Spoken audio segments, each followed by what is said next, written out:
Direktor Teresito Bacolcol ng FIVOLCS. Ito po lamang para po doon sa update. Ano ho ba mga kapatid po ang kanilang ngayong prediksyon? Kasi po ang Bulkan, baby girl, may mga paramdam. Kaya nga po nagkakaroon ng mga alert level, di ba? May siyensya na po ngayon to predict kung ito hubang bulkan na ito na aktibo ay posibleng sumabog. Although kahapon po mukhang nagulat ang lahat. Bagamat ito po mga kapatid ay binabantayan na itong mga nagdaang araw. Kahapon po, ang tindi ng perwisyo po na ibinigay nito ha. Ngayon po ang sinasabi, aabot na ho sa 87,000 na mga katao ang kinakailangan pong evacuate dahil po sa pagsabog ng bulkan na ito. Tama. Nasa alert level 3 na po ito ngayon. Ibig sabihin po, ito po ay forced evacuation na. Karamihan po sa mga taga-barangay Sag-ang, yan po yung area na yan dyan sa Mayla Castellana, yan po ang pinaka-apektado sa ngayon. Halos kalahati po ng mga residente, around 46,900 ang na-evacuate na po sa area na yan. Pero bukod doon, dyan po sa barangay Kapagnaan, nandyan din po yan sa La Castellana, apektado rin po ngayon maging ang Himamaylan, Hinigaran, Isabela, Pontevedra at Moises Padilla. Maganda umaga po, Director. Good morning po, sir. Yes, sir. Magandang umaga din po sa inyo. Opo, good morning. Sir, sa ngayon po, ano ang estado po ng bulkan? Sa inyo pong pag-oobserba, meron pa ho bang posibilidad na ito po'y magbuga ng singlakas po at sindami po ng abo? Okay, so after the eruption po kahapon ay hindi na po ito nasundan. And sa ngayon, nakapagtala lamang tayo ng 20 na volcanic earthquakes at kahapon yung sulfur dioxide na na-measure natin ay nasa 1,669 tons per day. Now, kung magkakaroon pa ng pagsabog ulit, the possibility is always there. Yung ibig pong sabihin ng alert level 3 ay posibilidad na magkaroon ng hazardous eruption in the following week. Kaya po, payo natin sa ating mga residente na iwasan muna ang pagpasok sa loob ng 6 kilometers dahil maaari itong maapektuhan ng pyroclastic density currents or ballistic fragments. They also need to monitor yung advisory na nanggaling sa mga LGUs at sa aming pong opisina.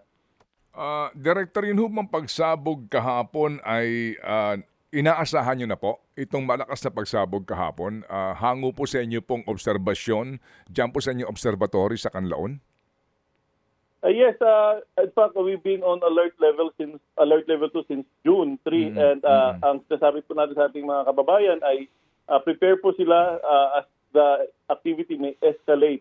But as to when exactly ay hindi po natin ma-pinpoint. So, yan po, since June 3 ay nagbabala na po tayo na baka magkaroon po ng escalation of activity. Okay, opo. Kapag ho ganyan na ito po'y sumabog na po at malakas po ang pagsabog, kitang-kita ho naman natin at yung po lawak po ng ng debris na nanggagaling po sa bulkan sa mga video na atin napapanood.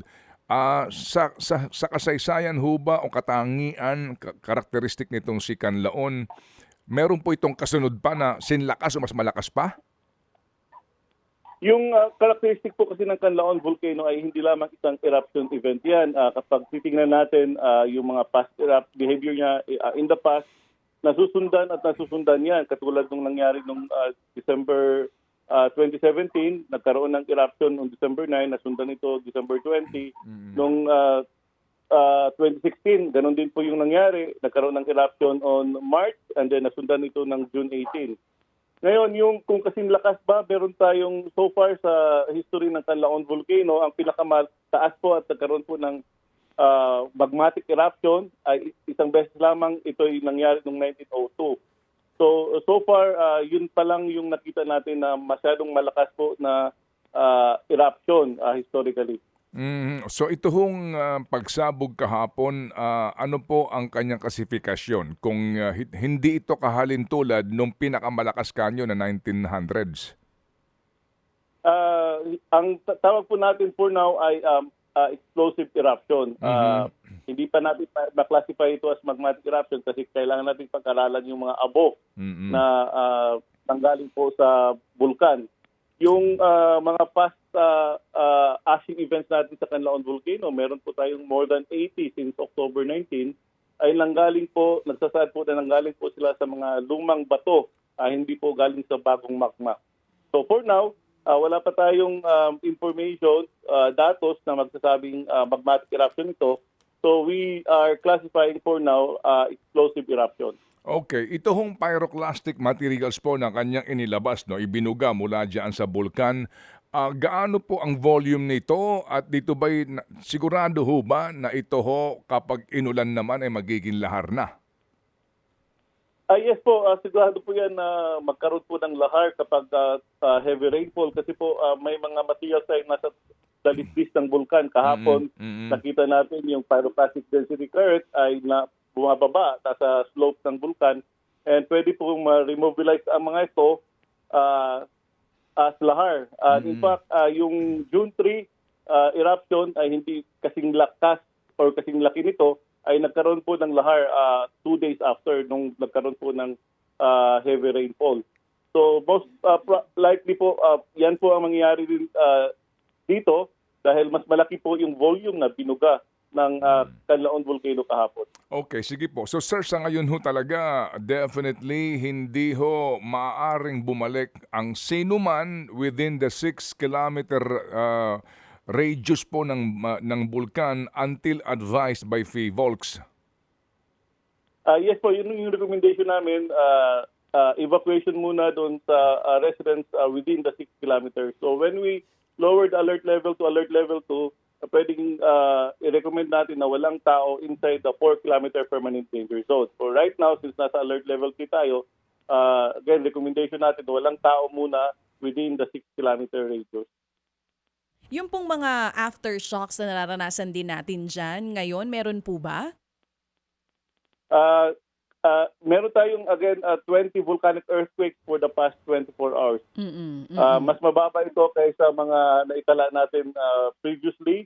Noong September 11, umabot ito ng 311. Pero yung earthquakes natin for the past 24 hours ay nasa 20 lamang. May binabanggit po kayo kanina, sabi nyo ito po ay explosive eruption at hindi pa matatawag na magmatic, tama po, or phreatic? Yes po, kailangan natin ng pagsusuri. Kailangan natin i-analyze yung both yes na po. nanggaling sa Canlaon Volcano. Yes. Para lang po sa kapakanan din ng mga nakikinig po sa atin at nakatutok sa atin ngayon, ano po ba ang pinakadelikado dito? Is it explosive, yung phreatic or magmatic? At ano pong pagkakaiba ng mga ito? Okay, so mas delikado po yung magmatic eruption.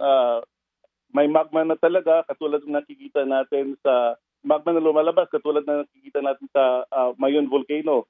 Yung phreatic eruption, these are steam-driven explosions na nangyari kapag water comes into contact with volcanic materials, could be volcanic gases or hot volcanic rock.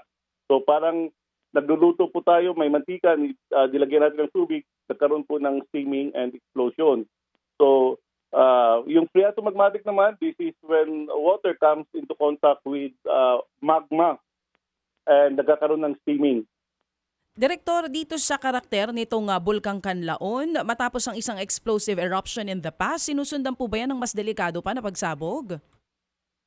Yes po, ganyan po yung yung behavior ng Canlaon Volcano, hindi lamang isang beses yan, nasusundan at nasusundan yan katulad ng, for example, noong 2015, nagkaroon ng eruption on November and tuloy-tuloy po yan hanggang end of December of 2015. Yung 2016 po, katulad ng nabanggit ko kanina, ganun po yung nangyari. May eruption noong March 2016 and then nasundan ito nung 3 months after. So ganun po yung behavior ng Canlaon Volcano. Hindi lamang isang beses yan, nasusundan at nasusundan po yan. Alright. Sir, ito ho bang si Canlaon nagbubuga ng lava? Again, yung isang beses lang sa history ng Canlaon Volcano, isang beses lamang nagkaroon ng magmatic eruption. Yung 1902. So, nagbuga po ng lava po yan. Opo. 1902. Kapag magmatic eruption, yun po yung nagbubuga ng lava, parang Mayong Volcano. Yes, tama po kayo. Okay, sige po. Salamat sa inyo pong panahon, Direktor, at kami po ay makikipag-ugnayan ulit para po sa kakulang paglalabas po ng babala mula po sa inyo. Salamat po, Direktor. Maraming salamat din po. Si Direktor Teresito Bacolcol.